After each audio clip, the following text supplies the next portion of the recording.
Good morning. Pardon me. Good morning. Excuse me. Second day of school, I guess, hoarseness happening there. It is 7 a.m. A quorum is present and the meeting has been duly called and posted in the time and manner required by law. We're going to start today with some recognitions. So we're excited to welcome Robin Fulbright, who is the Executive Director of Teaching and Learning, to the podium to recognize our Daughters of the American Revolution History Essay Contest winner. Robin. Good morning, everybody. Good to see you. Good morning. I am so excited that I get to recognize this morning Marlo Barnes from Talkington School for Young Women Leaders.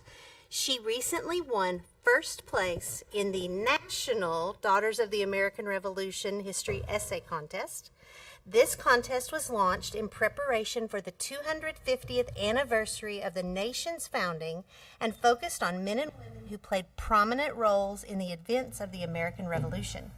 The contest was open to any student in grades 9 through 12, and students submitted entries on an individual basis. Essays were judged for historical accuracy, organization of materials, interest, originality, punctuation, and the quality of the scope of their references. They selected first, second, and third place winners, with the national winner receiving a national certificate, a pin, and a monetary award, which was presented at their National Continental Congress, and the winning essay may appear in official organizational communications. As the national winner, Marlo gave a speech about her essay at the DAR Continental Congress in Washington, D.C. in June, and will also be recognized for her championship essay. We are so excited to recognize Marlo this morning.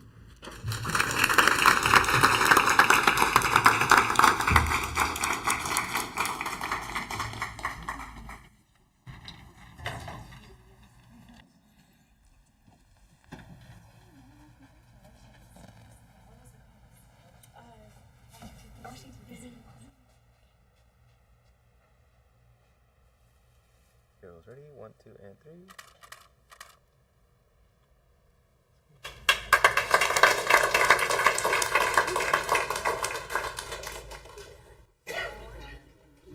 Hey, Marlo, come back up here. So we're going to get with your favorite technical there. Alright. Here goes. Ready? 1, 2, and 3. Can you hold up your certificate a little bit more? Yeah, there you go. Goes. Ready? 1, 2, 3.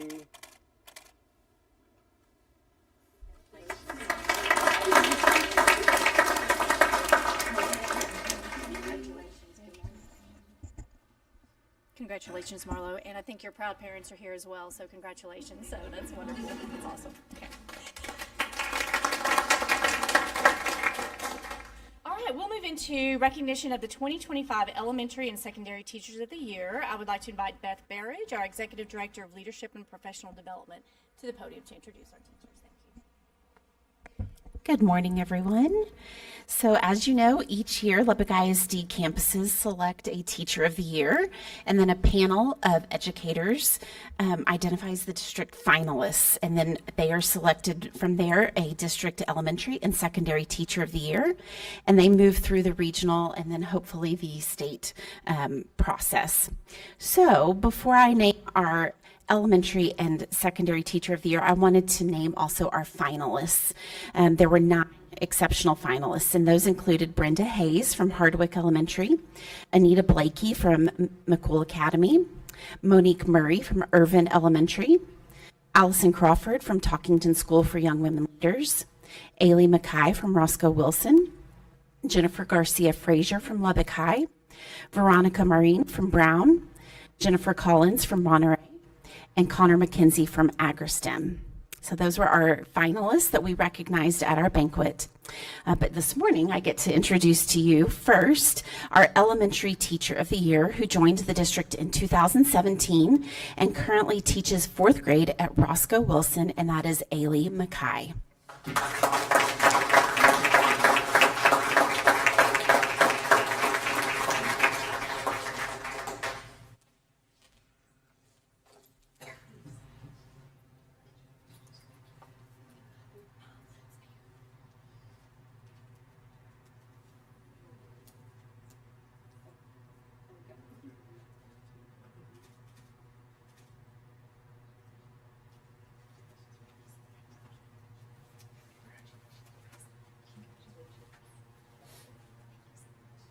And our secondary teacher of the year joined the district in 2023. He is a food science and agriculture teacher at the AgriStem complex, and that is Connor McKenzie.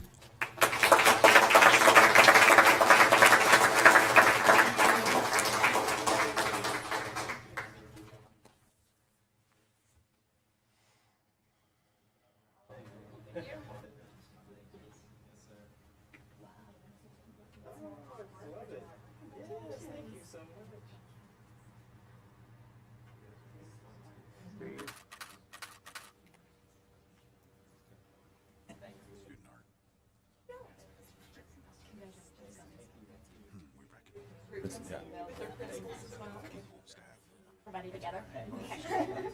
Okay, everybody together. Yeah, go back.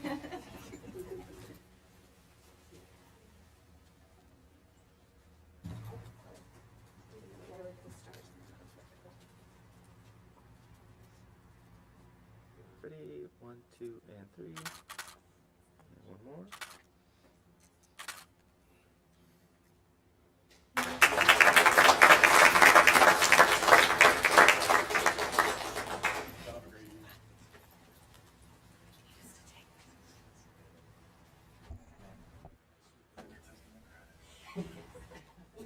Okay, our next recognition, I'd like to invite Kim Callison, who's our Assistant Superintendent of Teaching and Learning, to recognize our Family and Consumer Sciences Teachers Association of Texas honoree. Good morning. It is an honor for me to share this morning. Lubbock ISD's Executive Director of Career and Technical Education, Amy Baker, was recently named as the CTE Director of the Year by the Family and Consumer Sciences Teacher Association of Texas. Amy was honored at the annual awards program in Dallas last month, and she was nominated by Dr. Teresa Leos-Doomer, Family and Consumer Science teacher at Lubbock High School. The FCSTAT, it's a mouthful, Director of the Year Award recognizes individuals who excel in their role as leaders, innovators, and champions of students. Nominees are judged using 5 components: a demonstrated ability to lead and inspire FCS and CTE programs, teachers, and students, implementation of innovative strategies in these programs, contributions to the development and improvement of the programs, active promotion of these within the school, and dedication to the field of family consumer science and CTE programs and the success of those students. Congratulations to Amy Baker for being Director of the Year.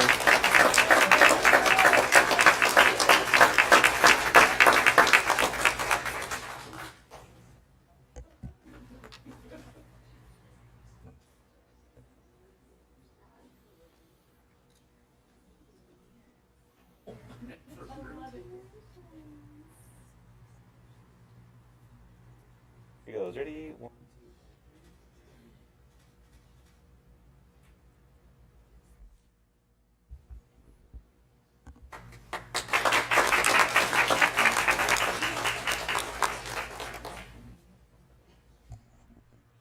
All right, and finally, we will invite Dr. Rollo to speak, actually. We are going to recognize our outgoing Lubbock ISD Council of PTA's president. So, Yes.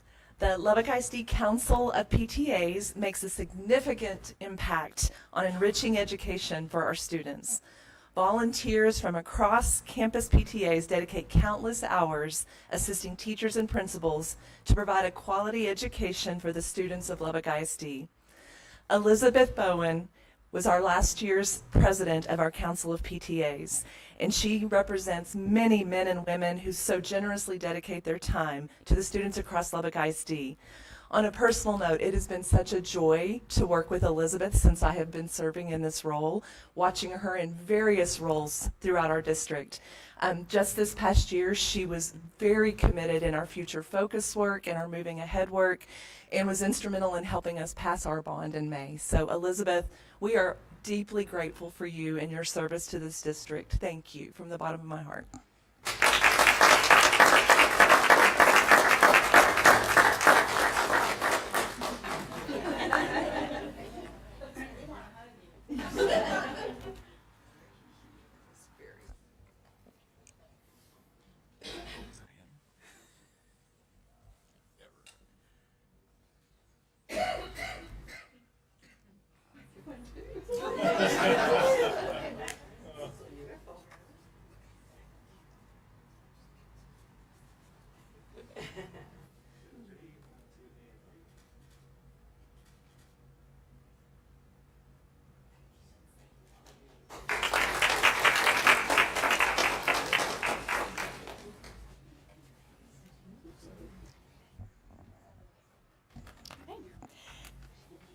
congratulations to all of our recipients this morning. That concludes our recognitions, and an executive closed session will be held under the provisions, of Texas Government Code Chapter 551. It is 7:11 a.m. and we are adjourned to closed session. Thank you all.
7:28 a.m. and we are reconvened from executive closed session. Do we have any actions following closed session? Madam President, I move that we hire Amanda Castro-Christ as Executive Director of Communications and Community Relations. We have a motion. Do we have a second? We have a motion and a second. All those in favor, please say aye. Aye. Any opposed, same sign.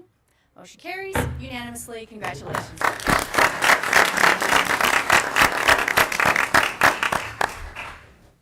Good morning. Thank you so much, President Bridges, members of the board, Dr. Rollo.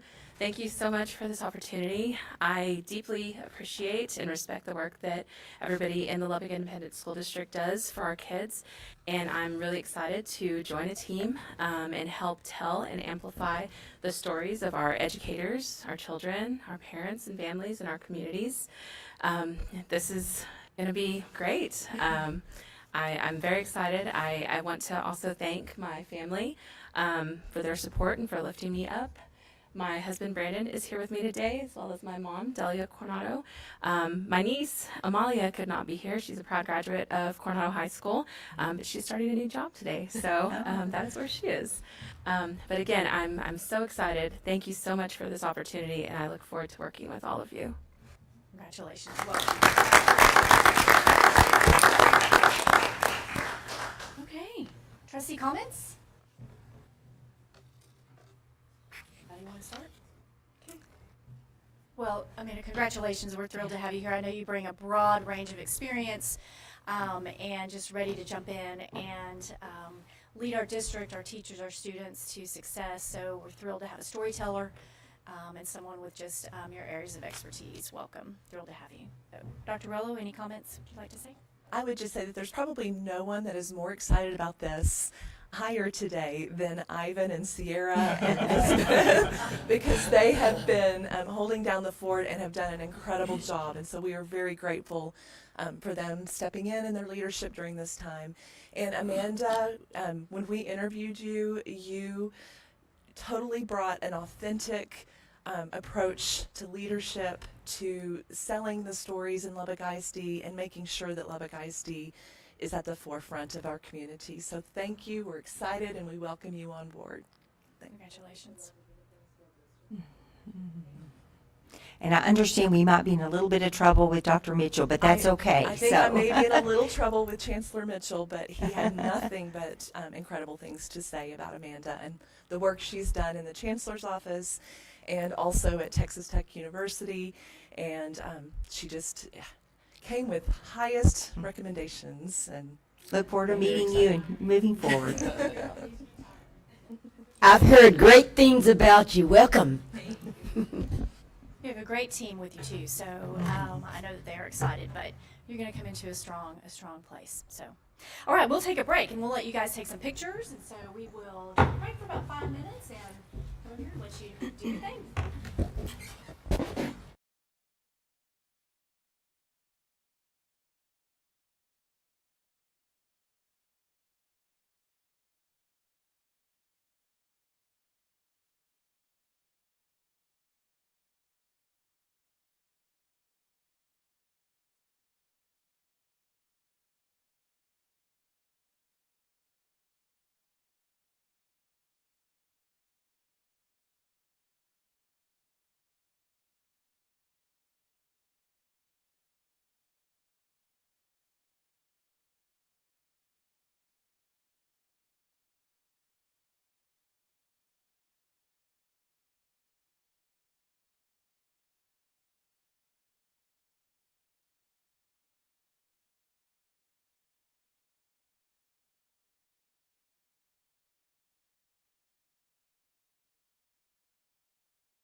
is 7:36 a.m. and we are reconvened. Before we continue, do we have any members of the public who have signed in to address the board regarding a posted board agenda item? Okay, hearing none, we will move on to our workshop portion. Before we begin with our first item on the agenda, we are going to table the board operating procedures review just for time and so that we can focus on some of these other important employee things that we are focusing on. So we will table that to a later meeting, TBD. So we will begin with the second reading of our TASB policy updates 124 and 125. Misty Reaper, our Chief Academic Officer, will present for us. Good morning. I may have teased this morning that we're going to read through the binders, which represent update 124 and 125, but we're not. I'll give you the shorter version. I do want to remind you this is the same information that we did in the last workshop. It's also what we did in committee, and you've received this in your superintendent update every week. The other thing to know about update 124 and 125, just as a reminder, is these are what are called cleanup sessions. So these are not from the 89th legislative session. This is not that policy. That policy I'm going to show you in just a minute in a legislative overview, 3 pieces that we'll take before school starts, and then the rest of it we actually won't do until October, and we'll talk about that separately. So a lot of times in update 124 and update 125, you're going to hear terminology or language change or a cleanup of a line. And so these are just considered summer updates that are cleanup sessions that they do to make sure that our policy's in alignment. So just to set some stage for where we are. So as we get started, the first thing is our timeline, like we talked about. This is your second reading of update 124 and 125. We will bring this for board vote and the end of August.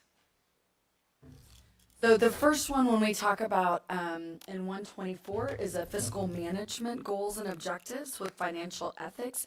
This one is just language clarification.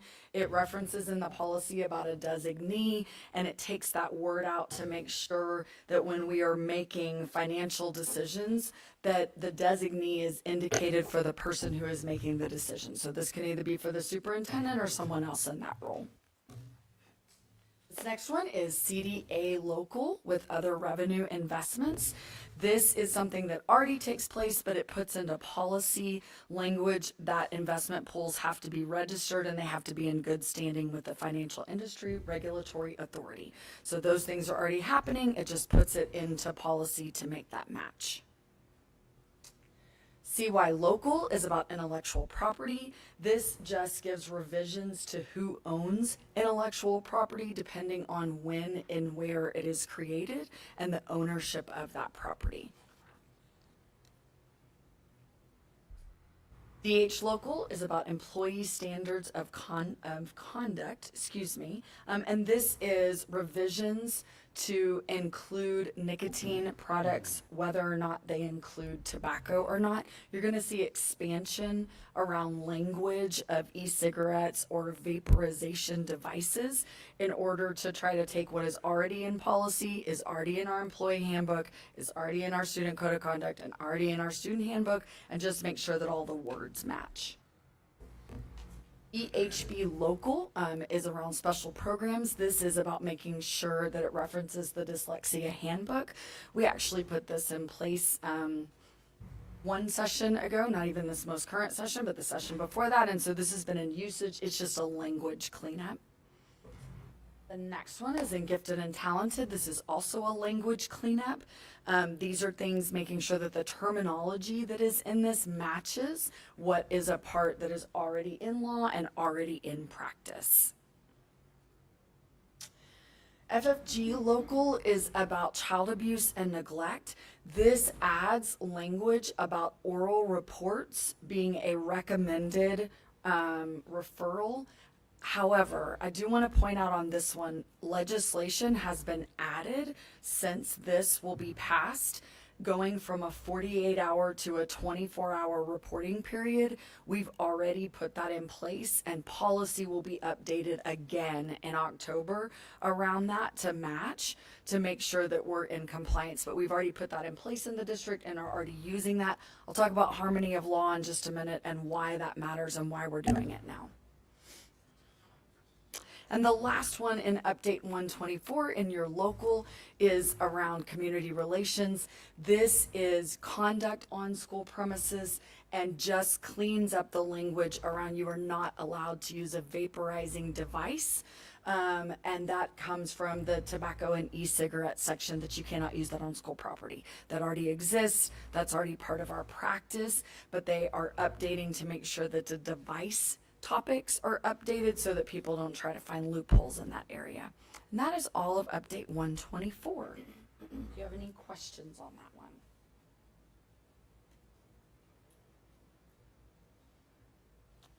Okay. The next one I have, Ms. Bridges, do I have permission to, can I just keep going? My next one is Update 125. I know that's the next one. I just want to make sure we're okay. Same rules apply. This is still not from the 89th legislative session. This is still one that you're going to vote on in August. We also could read the binder, but we're not going to. This one is another cleanup.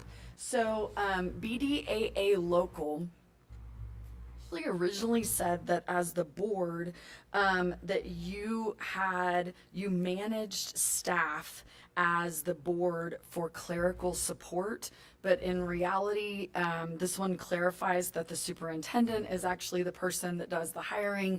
So the clerical support that you receive as the board actually comes from the superintendent hiring. So it fixes where the comma is in the policy to make sure that it matches what happens in practice. It's kind of a silly one. BDB local, this clarifies the difference between board committees and advisory committees.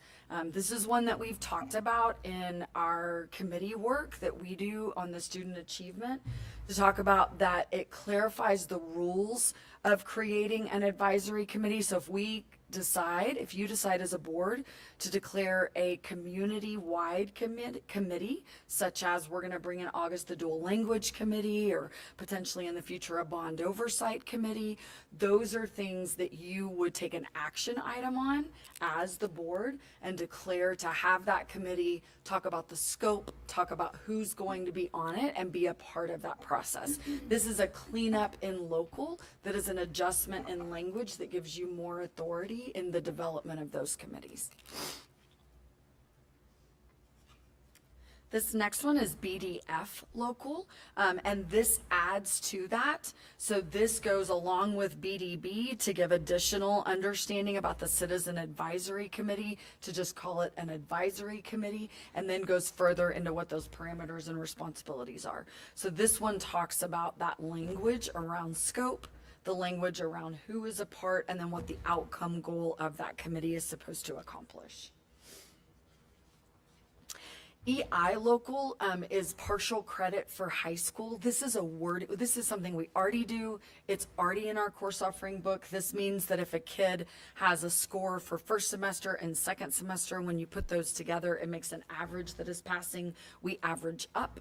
We've done that in our district for a long time. It's already part of our course offering book. The language in the policy, again, comma placement and a couple words, made it seem like maybe we weren't matching, so it's just a clarification. This one is about school safety transfers. This is adding in bullying as a recommended inclusion for the offense, for why we keep and maintain data, already in practice, already what we do. Just some regulations around that to make sure that it's listed as part of local policy as well. So that's already included. Do you have any questions about update 124 and 125? Okay, thank you very much, Misty. Okay, we will move to our legislative update. Lots to talk about. So, Dr. Rollo. So now we're going to talk about things that are coming out of the last legislative session, which is actually still happening in special session.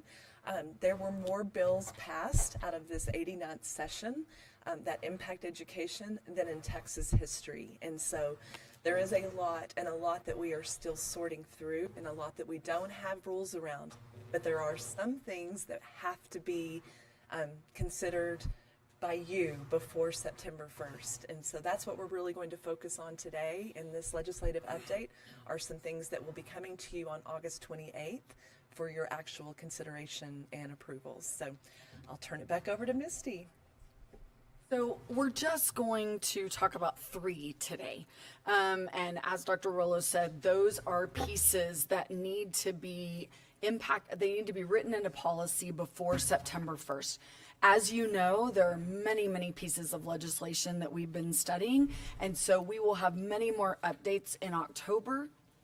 We should be ready, we're told, to do first reading on some changes. But one thing I want to point out is something called harmony with the law. This already exists as part of our policy. It's BF local. The essence of what harmony with the law says is that if a law is passed that requires us to make a change as a district, and that law contradicts something in our policy, that we are to follow the law even before we get the policy adjusted. So I want to say that just so there's clarity when we say things, for example, what I said to you during update 124 about the 24-hour rule for reporting child abuse. Harmony with the law says that even though our policy isn't updated, we still follow that practice. We're already doing that. We've already trained teachers, trained our principals.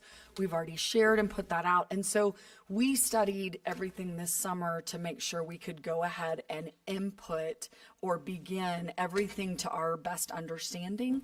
And then as policy continues to come out, we'll continue to make adjustments. So just so we're kind of clear on where we are. So the first one that you will see is around HB 1481. It will be FNCE local that will come out. And I know those of you that are on student achievement or attended that committee meeting, we also studied in there, and we'll send these out again in the superintendent update as well. This is about cell phones. We had the first day of school yesterday and it went really, really well. But this policy will take what we are doing with cell phone prohibition. It will take the law and it will talk about the choices that Lubbock ISD is making, which is the off and out of sight, that we are saying that cell phones can be in a student's backpack, but they must be turned completely off and completely out of sight at all times during the instructional day, which is bell to bell inside the school. The policy will also talk about that we are not destroying phones that are confiscated. So those are the 2 big components that'll be inside the policy. It is already inside our student code of conduct that you've already approved. It's in our student handbook that is already posted. It's already in our communications plan. You've seen it everywhere. And it's gone out in video, it's gone out in flyer, it's gone out in words. And the great thing is we started yesterday along with many school districts across the state of Texas, and it went really well. Shout out to our principals. They did a great job. And then this policy will come forward and then we'll be in alignment in policy and in procedure.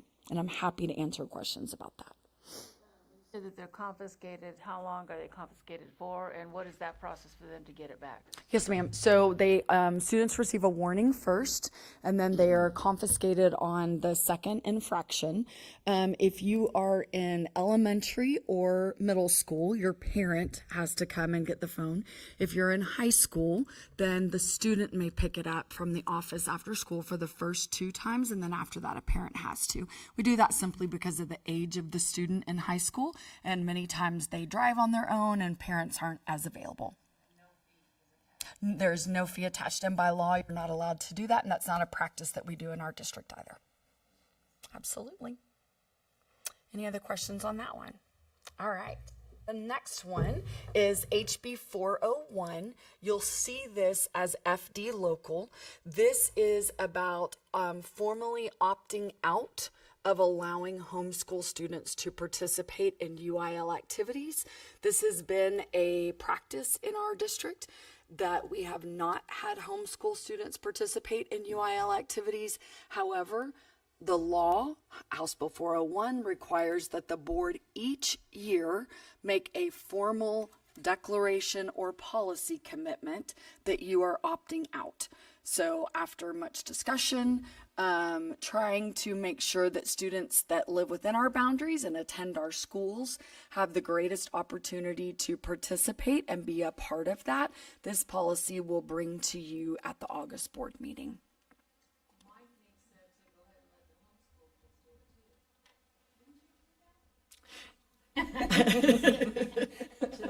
Joke. I think he's panicking on the back row. Just saw his face turn red. As you guys, just to add a little bit more to that, there actually is a little bit of funding that we could receive if we did allow homeschool students, but it is minimal funding.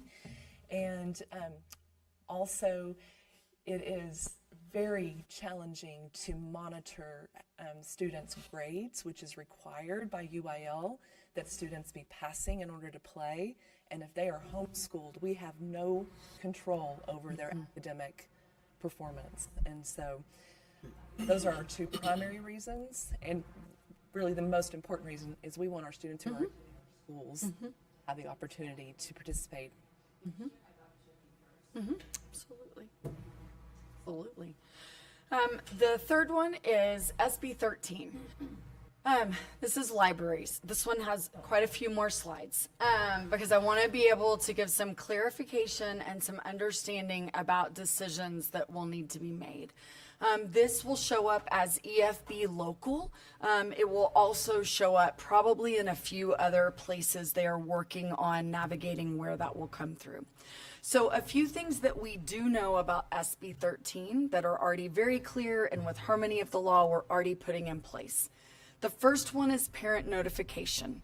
Each time a parent first has to be able to see what books are available in the library, which they can on our website. We use a platform called Destiny, and you can look and see what is available in the library. They also have to be notified what book their child checks out by title, author, and genre of the book. We already have turned that on inside Destiny, and once our libraries are up and running and kids are checking out books, the email that is in Teams, that's our SIS that our parents register with, will receive an email notifying them of the book they have checked out. They also, parents need to be allowed to indicate books they do not want their children to check out. We've already fixed that. If you go to each one of our campus library pages, there are directions that they can go through Destiny and they can indicate the books that they want their children not to check out. The one thing that we've had to adjust, which has already happened, is Overdrive, which is our online platform for books, is not able to meet any of these criteria at this time. So at this time, we have turned off that online platform because we're not able to do that, and they don't have the capability to do that inside their platform. So right now, we're just using Destiny, which represents all of the book collections that are in the library. So this part of SB 13 that'll be written up in EFB local, we are already in compliance and already following it. Can I ask? Yes, ma'am. Yes, ma'am. So as I understood this in committee, so that means during the summer when because of Summer Slide, we really want students to be able to read.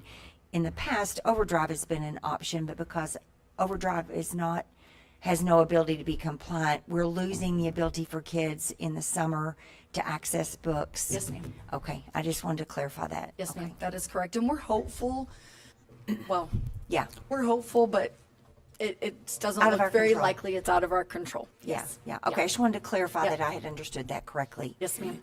Now, the city libraries do offer some online platforms, and so there is the potential that if students go to the city libraries, which are not connected to Lubbock Right. ISD, that they could set up an account and have access to online books. Online books.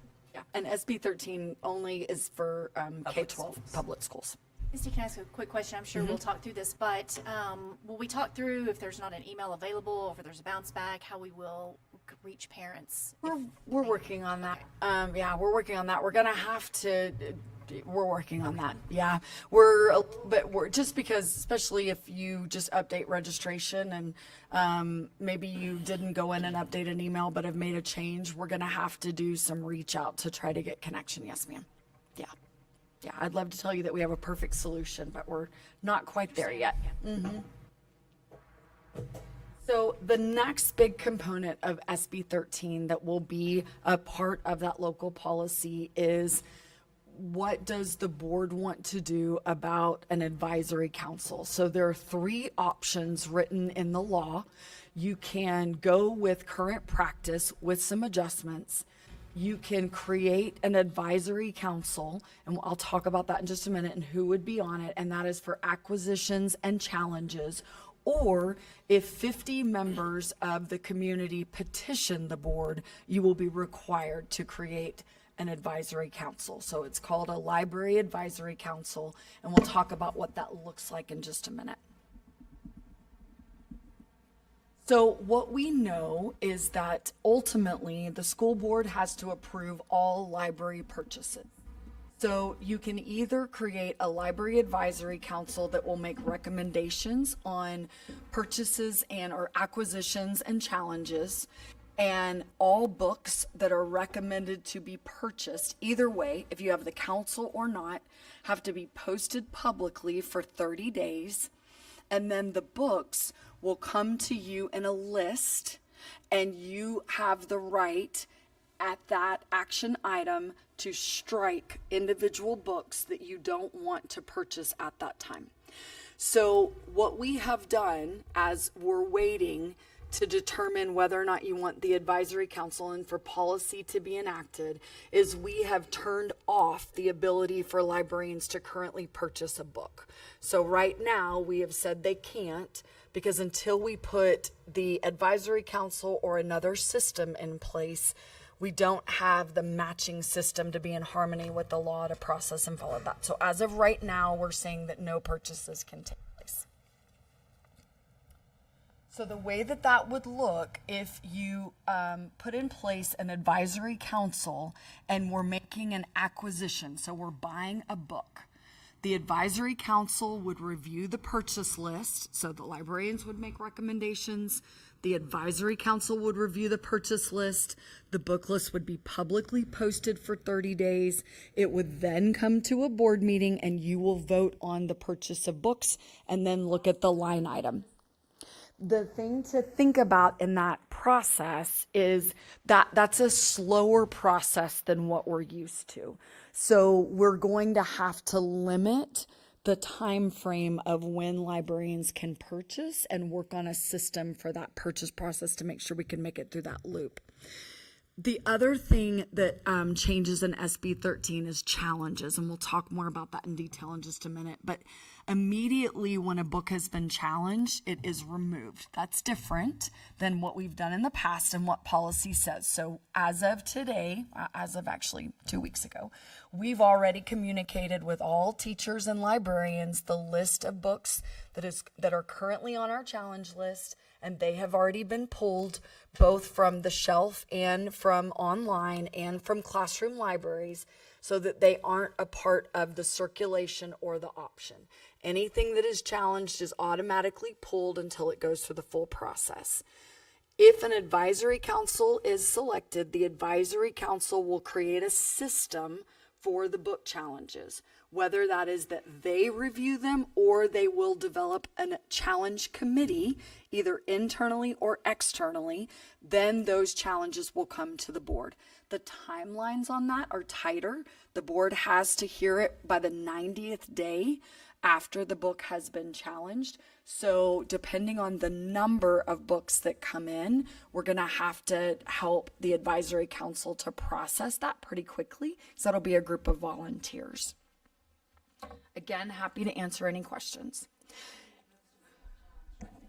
We had 130 last year. I think I'd have to go back and look how many we have left on the list. About 85 to 90 on the list. 130. Yes, ma'am. Yes, ma'am. Yes, ma'am.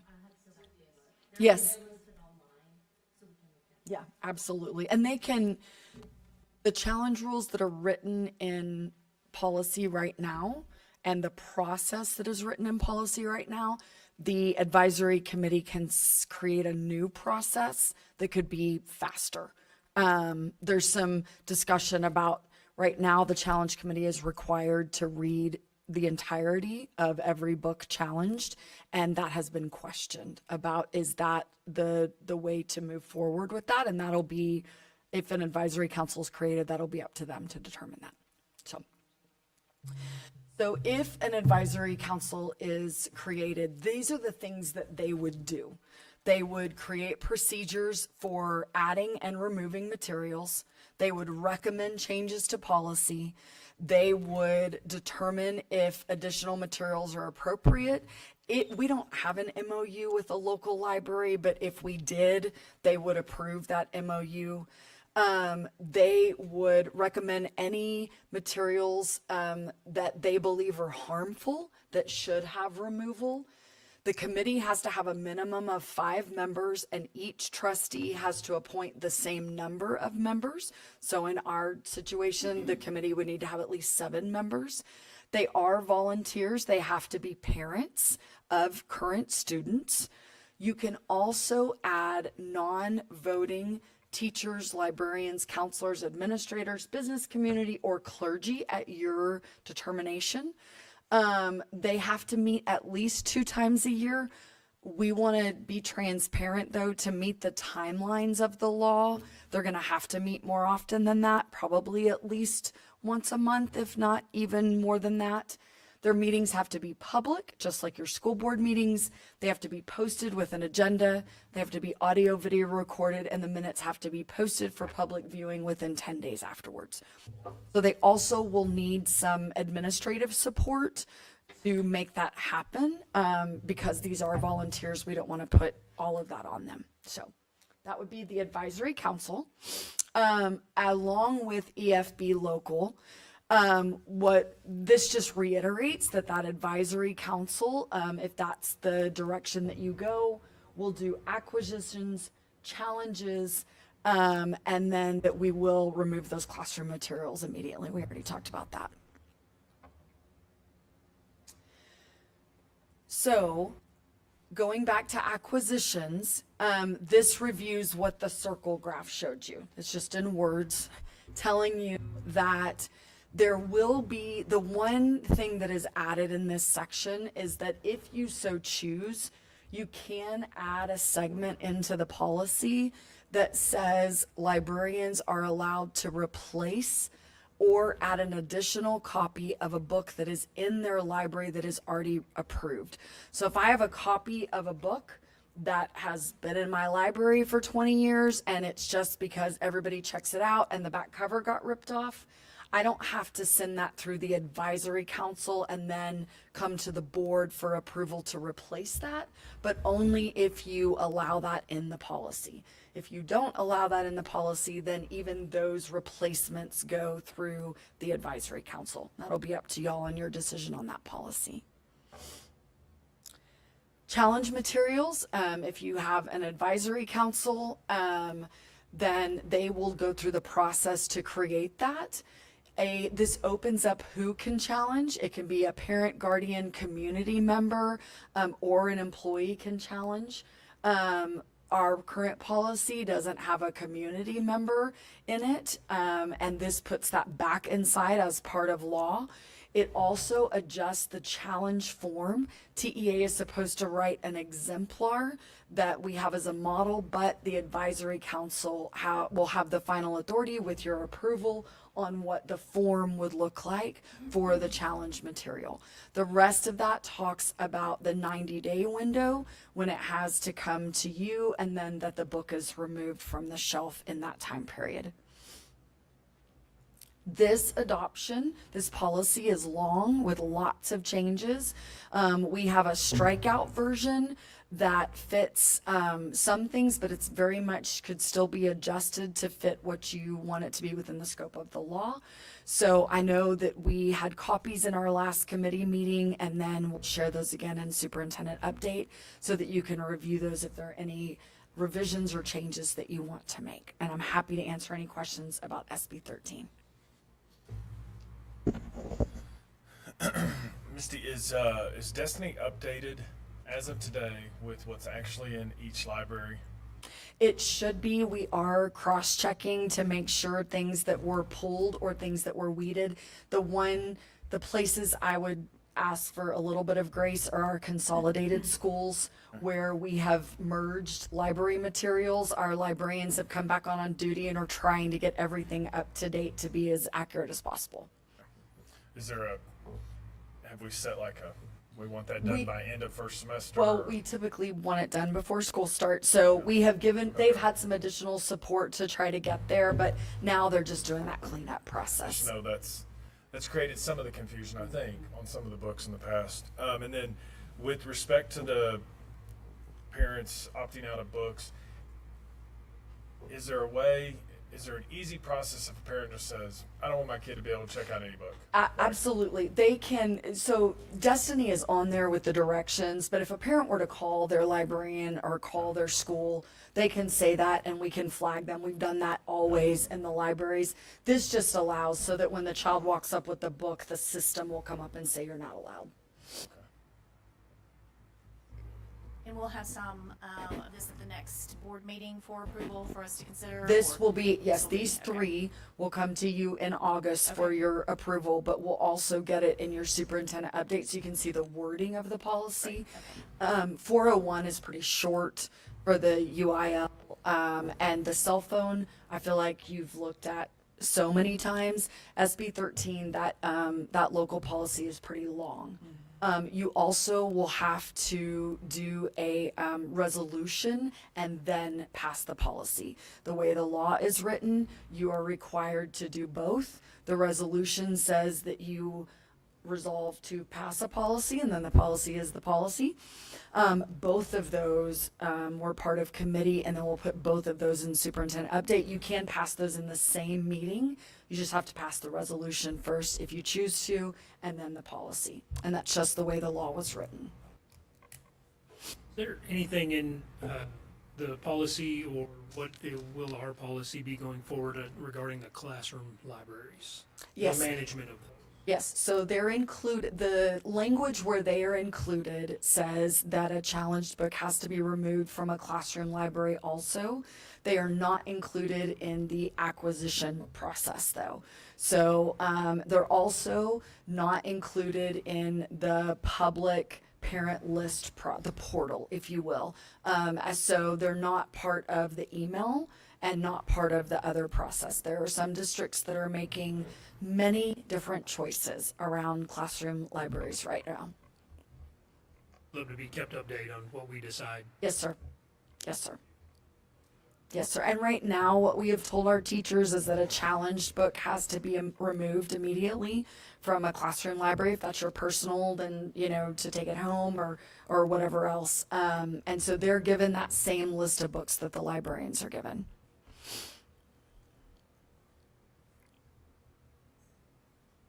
Okay, anything else? No. All right, thank you. Thank you. Okay, we will move to our health plan update. The fabulous Lisa Thompson, please enlighten us on health plan updates and where we go from here. Thank you. Good morning. Bridges, Board of Trustees, and Dr. Rolo, thank you again for this opportunity. I believe this will be my last presentation before you decide the 2026 health plan at the next board meeting. Certainly we'll provide additional information as you want. So just real quickly going through this published timeline. We've been very focused on being transparent and presenting information, and thank you for your allowance of having me come to each meeting for the last 4 or 5 months and present all the information. You'll see by the timeline we are at presentation of final proposals and results and recommendations at this board meeting, board workshop, and then the adoption or recommendations at the 28th board meeting.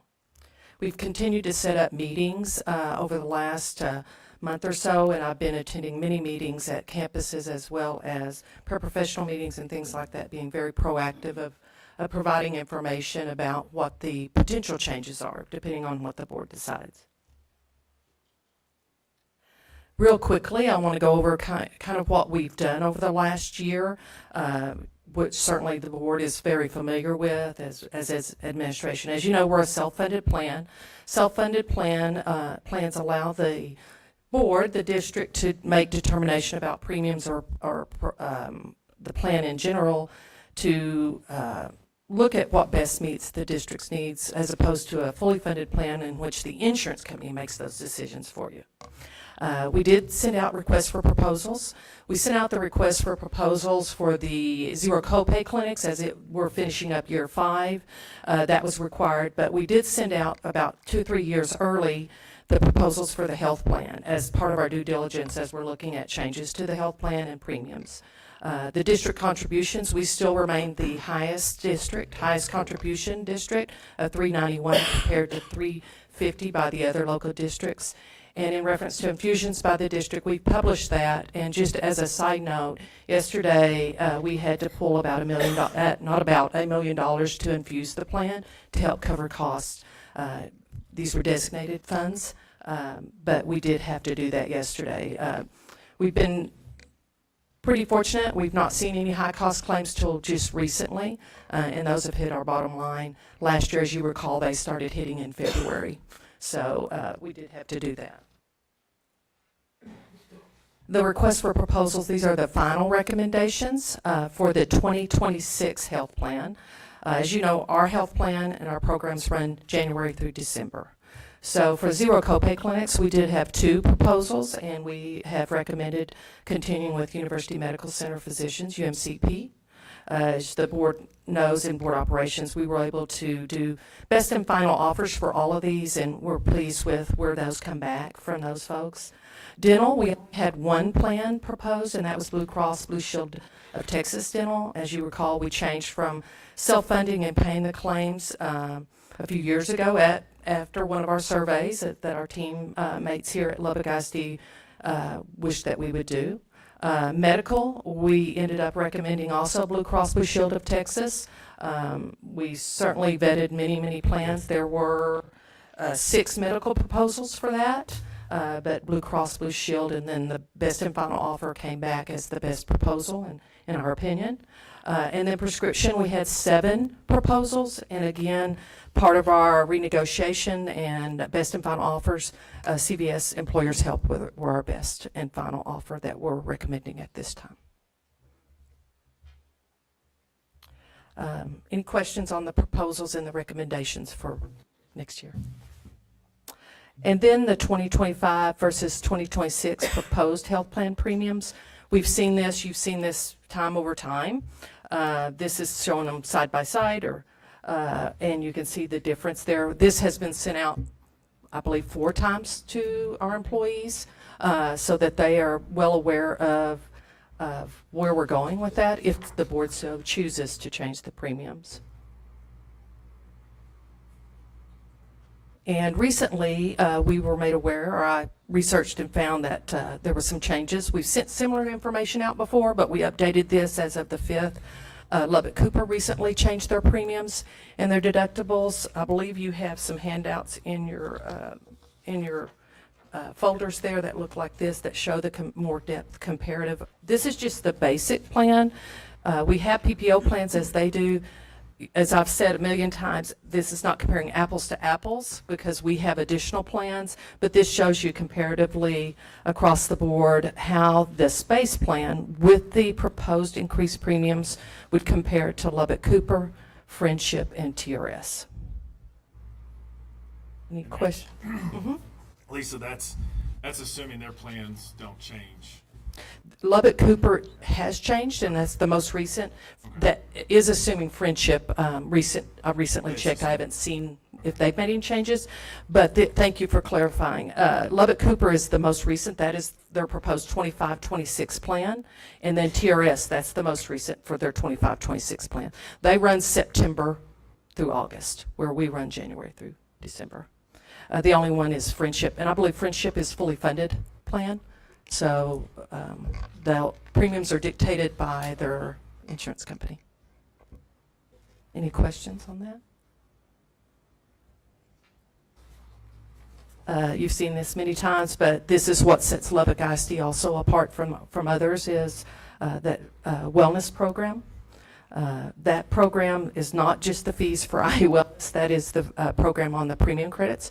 About 1.3 million of that 1.5 or 1.2 million of that 1.5 are additional premium credits that we give employees that participate in the wellness program. Then gym reimbursement, Living Better diabetes program, vaccines, zero copay clinics. Again, that's something unique to Lubbock ISD that's been in place many years. And as you know, and you've heard me say, always comes back as a very positive thing during our surveys that our employees enjoy. The zero copay prescriptions and the employee assistance program. Any questions or anything I can help with? Okay. All right. Yes. Thank you. Thank you. All right. Thank you very much.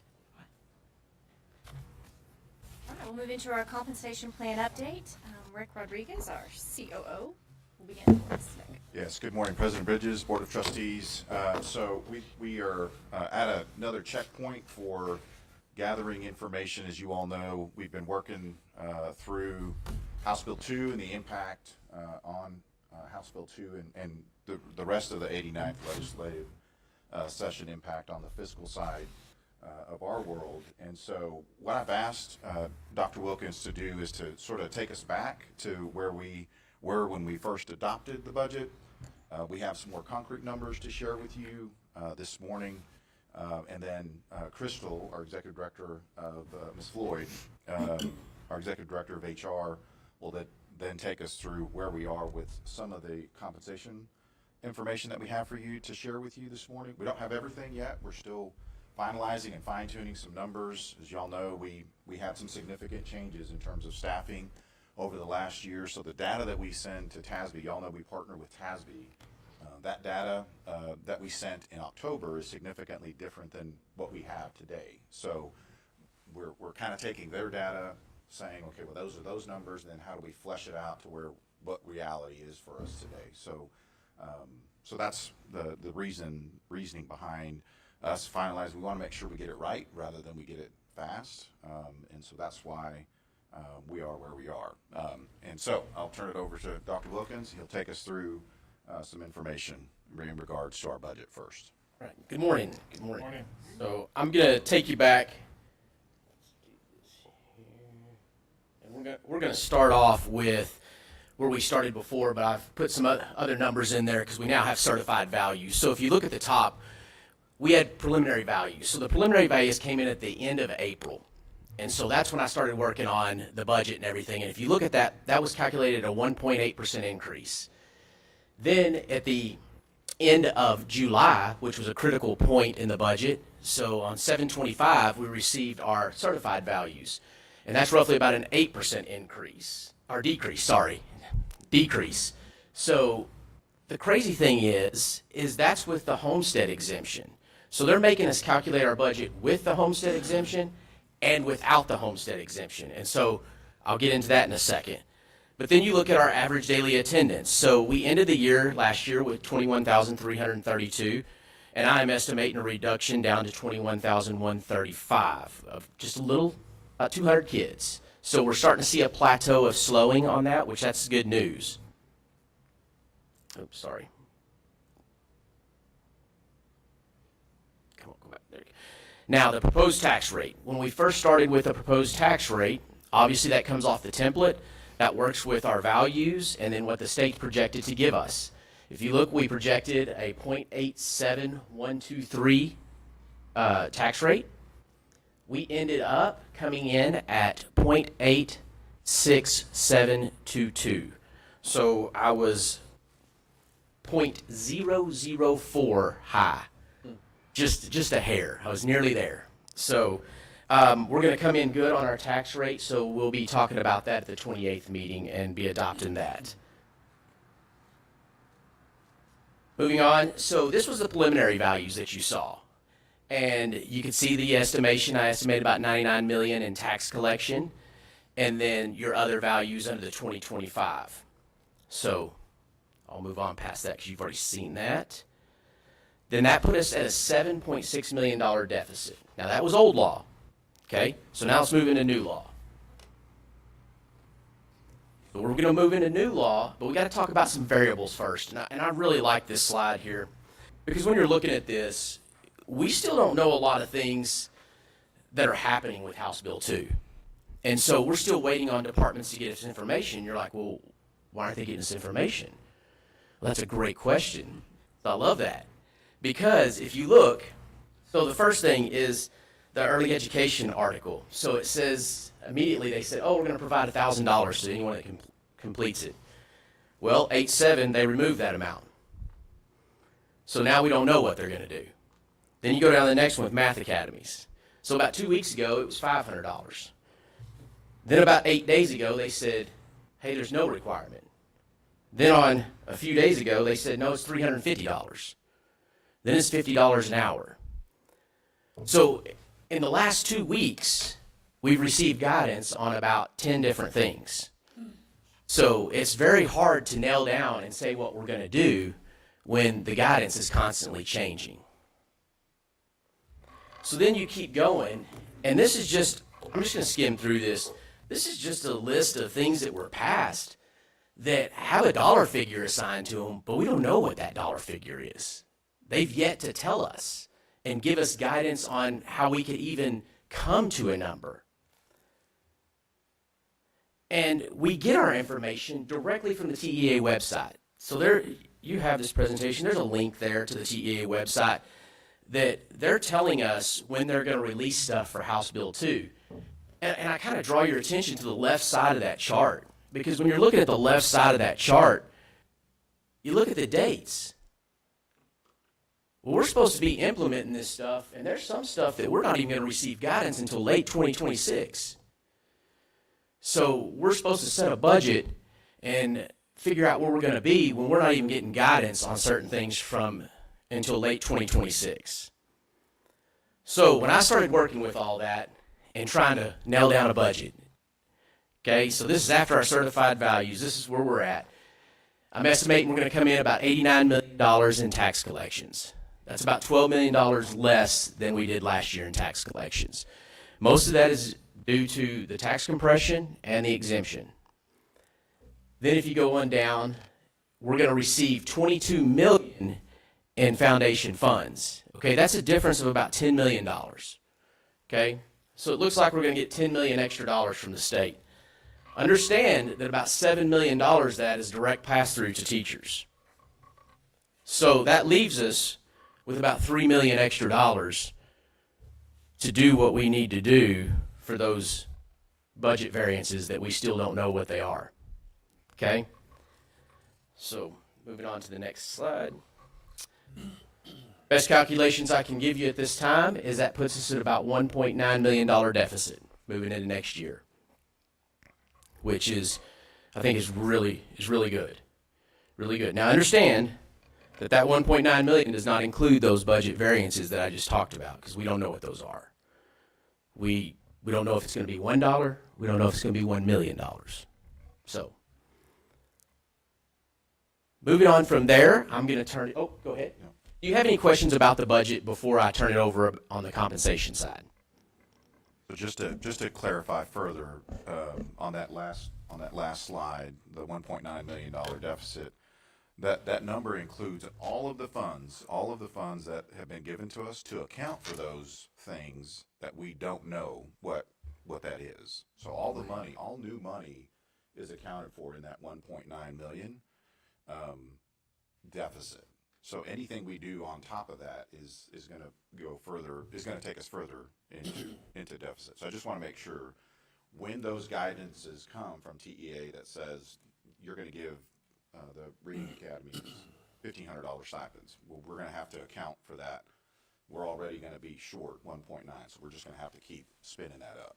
Just want to make sure we're clear that all of the new money that's coming in is accounted for in that $1.9 million deficit. And that deficit also includes the House Bill 2 money that's a pass-through to teachers. So that's in there. Okay. Any questions before I turn it over to Crystal? One question. I was a little confused on, so your estimates on the values does not include what we anticipate will pass voters in November as far as the increase in the homestead exemption? No, the numbers I showed you does. The Does 8% decrease does include the homestead exemption that potentially should. anticipating. Yes. Yeah, okay. Yes, I but just I'm wanted to having to clarify. calculate the budget based on both numbers per the state. Sure, okay. I just want to make sure, but what we're getting with this 1.9 million deficit is factoring in our anticipated homestead exemption change. Yes, ma'am. Impact, that's a good word, thank you. All right, I'm going to turn it over to Ms. Floyd. Good morning. Morning. Good morning. Okay, so as you can see, we currently utilize two different pay structures. We have the step schedule, and then we also have the range schedule. Listed there for you are some examples of positions that are listed under the step schedule as well as under the range schedule. As I understand, I believe it's been discussed maybe in the past to possibly look at moving some of those that are on the step schedule, moving over to the range schedule, such as maybe like the counselors, the diagnosticians, LSSPs, and librarians. So in our work with TASB again this year, that was something that they recommended again to look at. And so while this change would not impact like the compensation of these people being moved over, that would remain the same. But it would provide a little bit greater flexibility with our district. For example, if we had a counselor join our team who had some extra certifications, then that is something that we could look at and have the ability to adjust their pay in the range schedule to reflect their qualifications. So some changes that we're bringing to you to consider. First of all, looking at that 087, which TEA defines as the teacher of record. And so separating those 087 and those non-087s that I just discussed on that range schedule. As you know, House Bill 2 is being used for the 087 positions. Placing the non-087, again, like I said, on the AP schedule will, at a range that aligns with their current salary, will not impact them in a negative way. So, for example, if we have an instructional coach who is a non-087, we would move them over to the range schedule at the appropriate level of their current salary.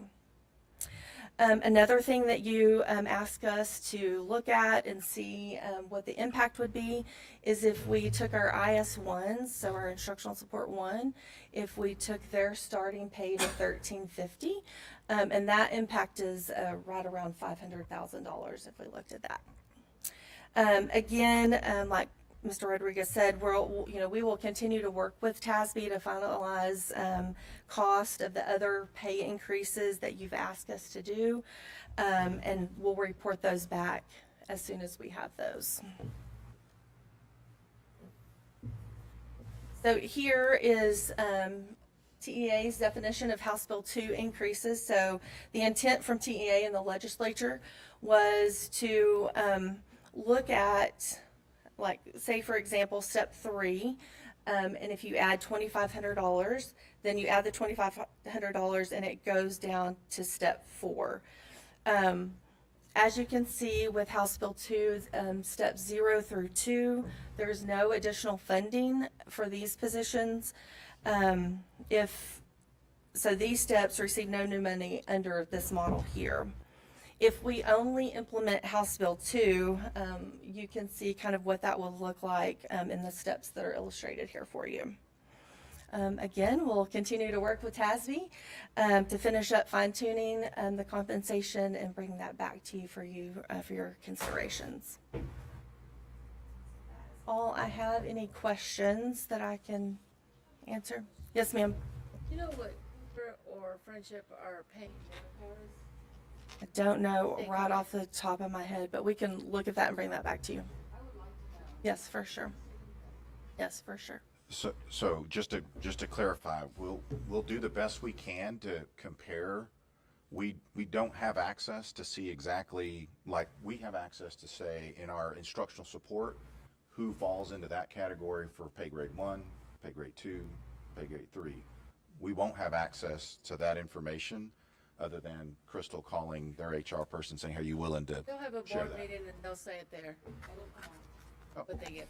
Right, I'm just wanting get to it. try to manage, right, yep. We'll go into much more detail at our finance committee that's Correct. coming up prior to the August 28th board meeting when we'll bring a plan to you for approval. Okay. Which will be in time for their first impacted paycheck in September. Thank you. Thank you very much. And that's been communicated to teachers that this is coming and, Yes. and It we'll was- catch up. I sent in out a Sept- video to all employees before school started, and I included that. Great. Okay. Thank you, Kathy. Okay, that concludes our workshop. Before we move to the next item, we do have need for another executive closed session. So an executive closed session will be held under the provisions of Texas Government Code, Chapter 551. It's 8:31 a.m. and we're adjourned to closed session. And then we will reconvene back in here, get this room set for our grievance hearing.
It's 8:45 a.m. and we are reconvened from executive closed session. Our next item on the agenda is a level 3 grievance hearing.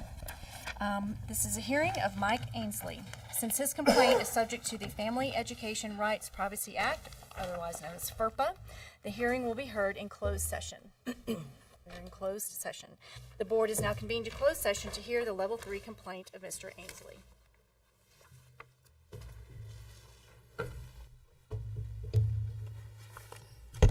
Mr. Ainsley has filed a grievance on behalf of his grandson, Jamari Sanders, pursuant to...